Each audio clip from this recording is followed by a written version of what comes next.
그럼 실리콘밸리에 있는 초등학교에서는 어떤 교육이 이루어지고 있을까요? 1학년 새학기 교실. 처음 신입생들이 꼭 익혀야 하는 수업이 있다고 합니다. 얇은 질문, 답은 책 안에 있어요. 두꺼운 질문, 우리는 생각해야 해요. 선생님과 아이들은 율동과 함께 노래로 말하고 있습니다. 이런 수업을 진행하는 이유는 무엇인가요? 스트래트포트 교사 임혜진 선생님은 이렇게 말씀하십니다. 학기 초에는 1학년이라 아직 질문의 형태가 뭔지, 질문이 왜 중요한지 모릅니다. 그래서 질문의 형태를 몇 가지 가르쳐 줘요. 얇은 질문은 피상적인 쉬운 질문, 두꺼운 질문은 생각해야 하는 깊이 있는 질문. 질문의 형태를 단순하게 나누어 익히게 하는 수업을 진행합니다. 잠깐 멈추고 생각하는 습관의 중요성.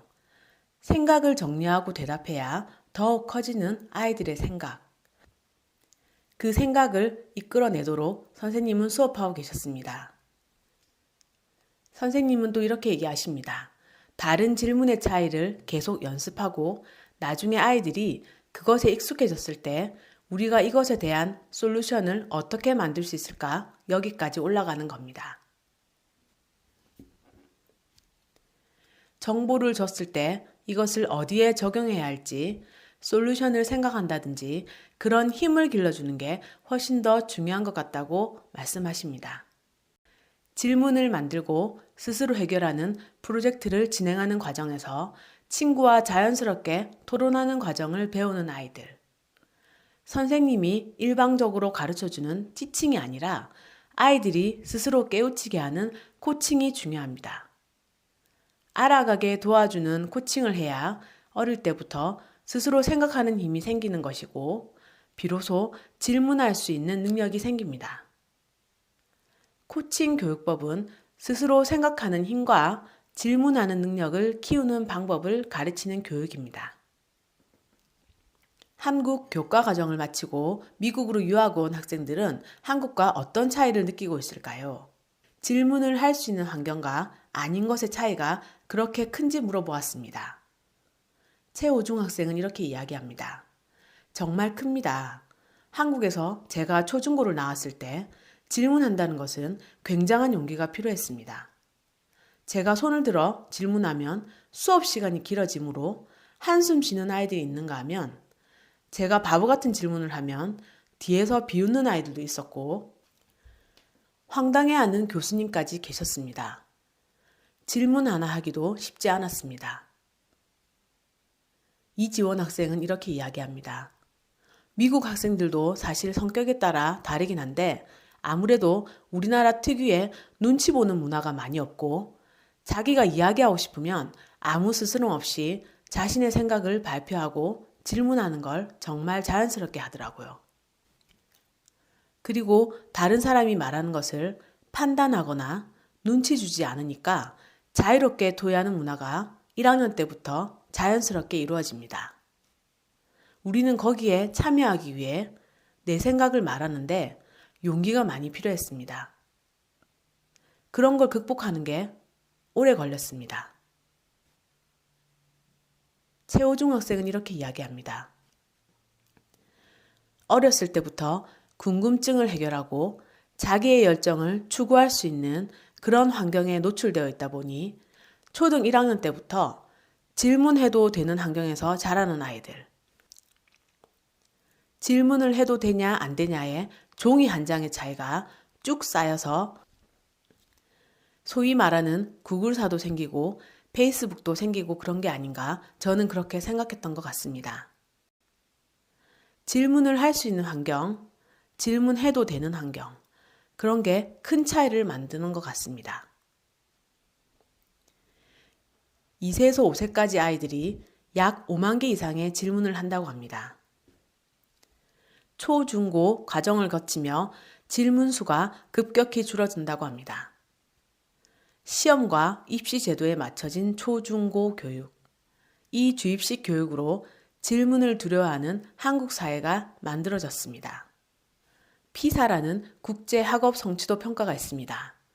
OECD가 실시하는 각국 학생들의 교육 수준 평가를 위한 시험인데 만 15세 학생들을 대상으로 3년마다 읽기, 수학, 과학적 소양의 성취 수준을 평가해 국가 간 비교 점검하는 평가입니다. 전 세계 학생들의 교육 수준을 비교 평가하는 국제학업 성취도 평가 결과를 보면 우리나라는 매번 전 분야에서 항상 최상위권을 차지하고 있습니다. 그럼 우리 교육은 과연 잘 되고 있는 걸까요? 틀 밖에서 놀게 하라의 저자이자 교육 심리학자인 김경희 교수는 이렇게 이야기합니다. 우리가 착각하고 있다고 말합니다. 우리는 시험 성적을 실력이라고 생각한다고 합니다. 공부 잘한다, 성적이 좋다, 우수한 아이다, 실력 있다. 이것과는 전혀 다릅니다. 실력은 성적이 아닌 창의력입니다. 진짜 실력은 실제 생활에서 배운 지식과 기술을 가지고 상상력으로 새로운 것을 만드는 능력.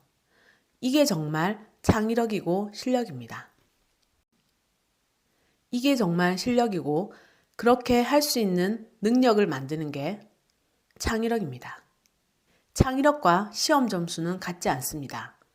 피사를 보면 과학과 관련된 설문지가 있는데요.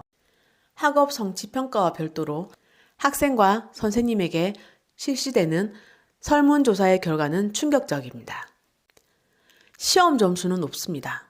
그런데 그 과목을 좋아하거나 그 과목을 재미있어하거나 더 알고 싶어서 혼자 스스로 찾아보고 탐구하는 능력은 낮습니다.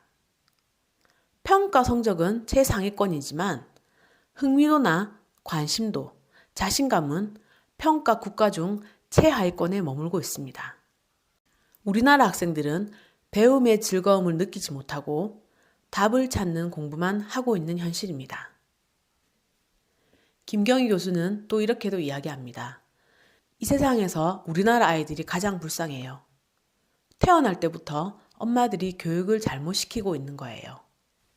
놀이보다는 수학, 한글, 진도 위주의 교육을 하고 문제집도 풀어야 되고 그러다 보면 자꾸 외우는 암기 능력만을 요구하는 교육법을 하게 됩니다.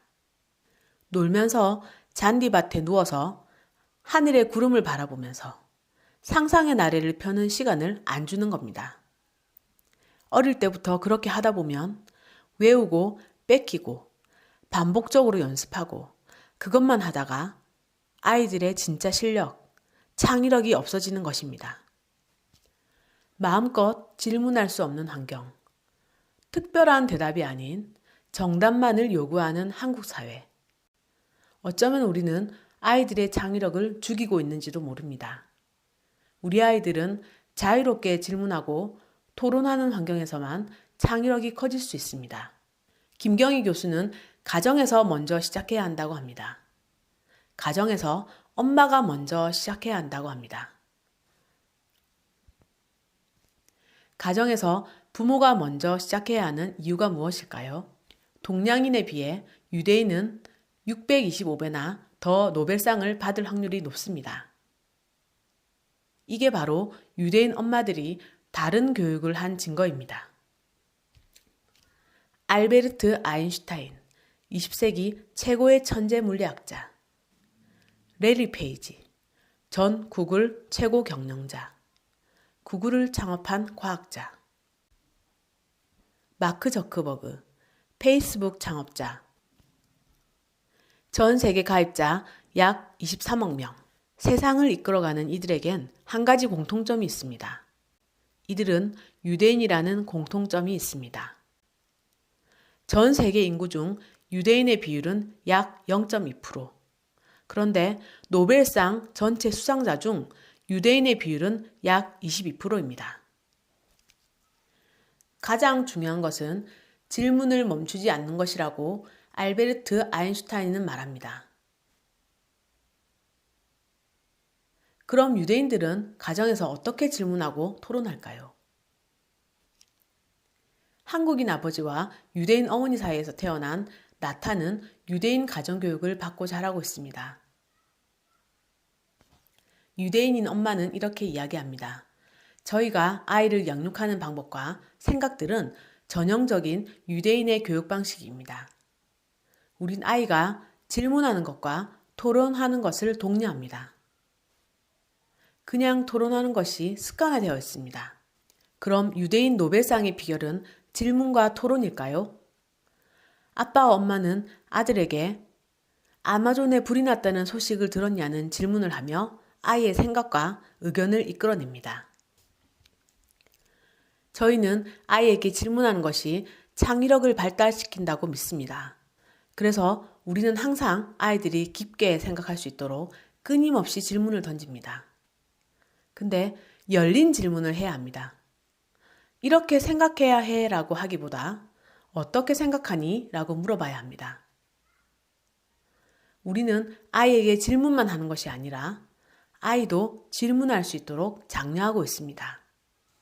그렇게 힘들게 질문하는 과정에서 아이들은 많은 것을 배우게 되는 것입니다.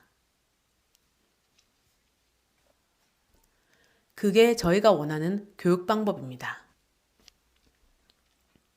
13살의 나이로 자작곡을 만드는 실력이 있는 나탄. 다양한 분야의 배움을 즐기고 있습니다. 그 답을 같이 찾으려고 하는 코칭을 했을 때 비로소 아이가 모든 분야에 호기심을 가지고 끊임없이 질문할 수 있는 아이로 자랍니다. 스스로 질문하게 하고 되도록 가르치지 말고 되도록 설명하지 말아야 합니다. 아이들로 하여금 스스로 답을 발견하게 하는 질문 교육이 필요합니다.